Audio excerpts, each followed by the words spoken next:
Hello everyone, how are you all? This is your host Devottam and you are listening to Better You, Better Life, a self-improvement plan SIP podcast season 1. You are listening to 17 episode podcast series on sustainable development goals, an initiative that is taken on this important occasion of COP28 that happened recently in Dubai, UAE, for tackling climate change and design strategies to mitigate them. Today, in this episode, we will be discussing about peace, justice, and strong institutions. See, it's not only about creating a sustainable planet. It is not only about creating a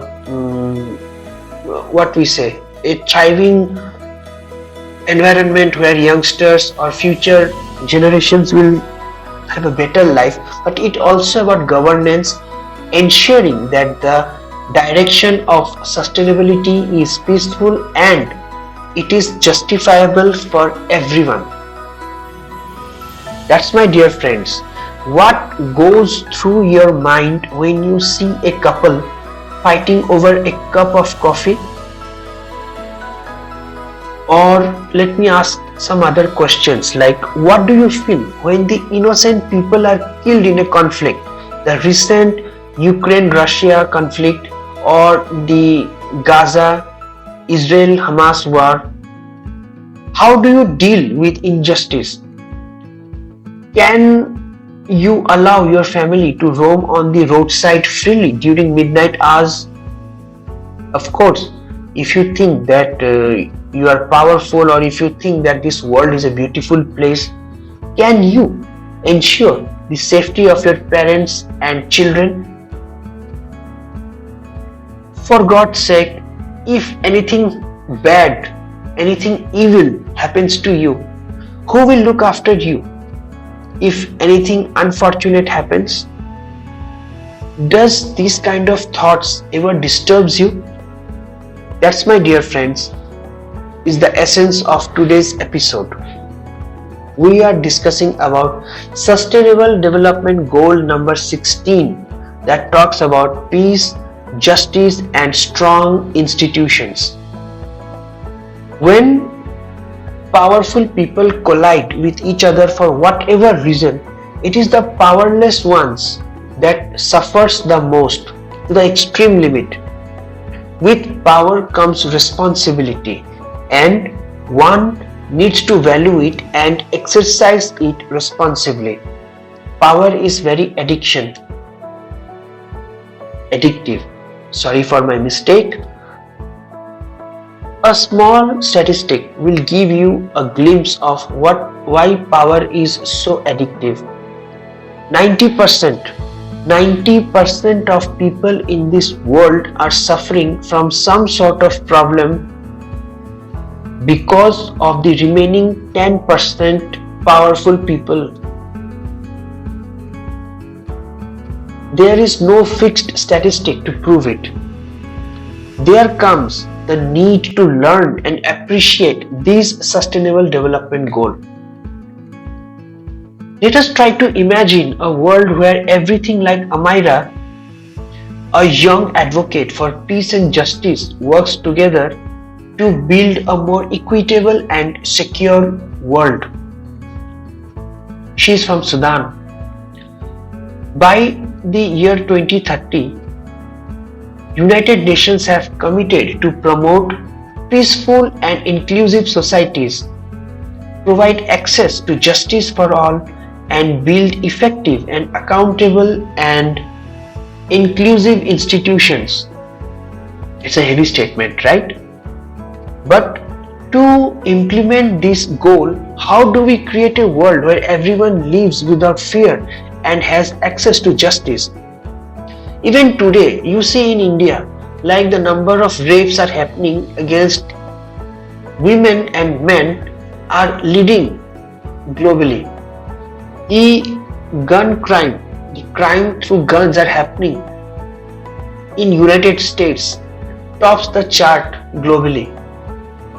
The amount of terrorist attacks that is happening in the Middle East is disturbing the entire region, entire continent. But how do we ensure that everyone lives without fear and ensure that safety? My dear friends, this is a very sensitive topic. Peace and justice are not just about preventing conflict.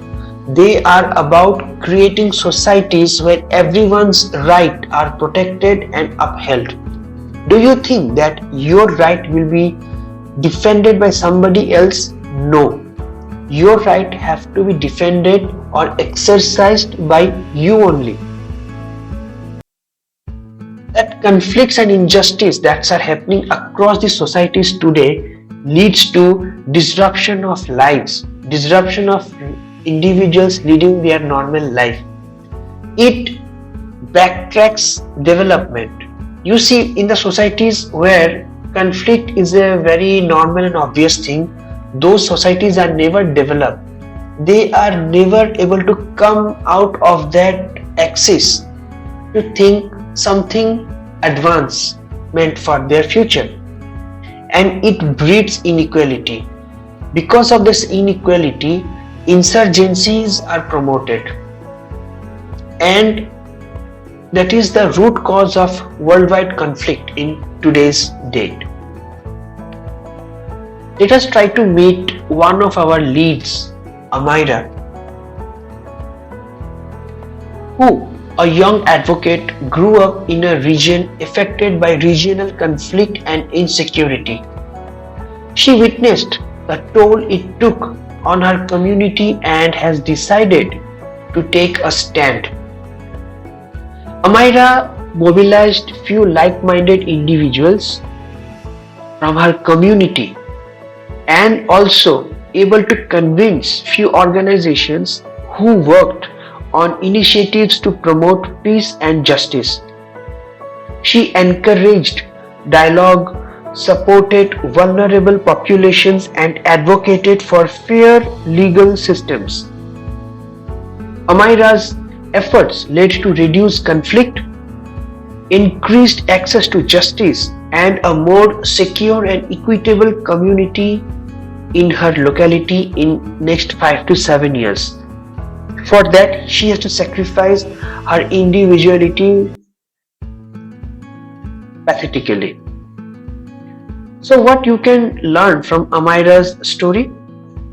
As young advocates for peace, justice, and strong institutions, your actions can build a better life, better world per se.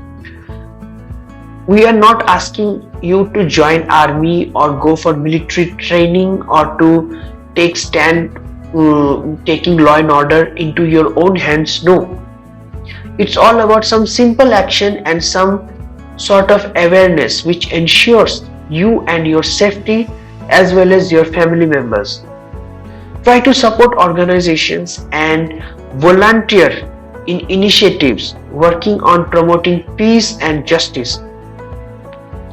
Advocate for having a fair legal systems, implementation of human rights, and accountable institutions. By leading through an example and inspiring others, you too can contribute to a more peaceful and just society. Without dragging it further, on a concluding note, Sustainable Development Goal 16, which talks about peace, justice, and strong institutions, is all about creating a world where everyone can live in peace, access justice, and trust their institutions. Institutions that includes government as well as private institutions. We can also learn from Amira's journey as it exemplifies the transformative power of peace and justice. By actively participating in and supporting initiatives that promote these principles, you become an essential part of making this vision a reality. That's it for today. In the next episode, we will be exploring Sustainable Development Goal number 17. That is our final goal and final episode, where we will discuss about how this goal can foster global cooperation for individuals. We will also learn about the importance of partnerships and what you can do to support this vital goal. Stay tuned for next episode, and thank you for being part of this educational journey. I hope this episode was useful to you. In the next episode, we will be discussing another goal in order to become a better version of ourselves. Till then, enjoy your week. This is your host Devottam signing off.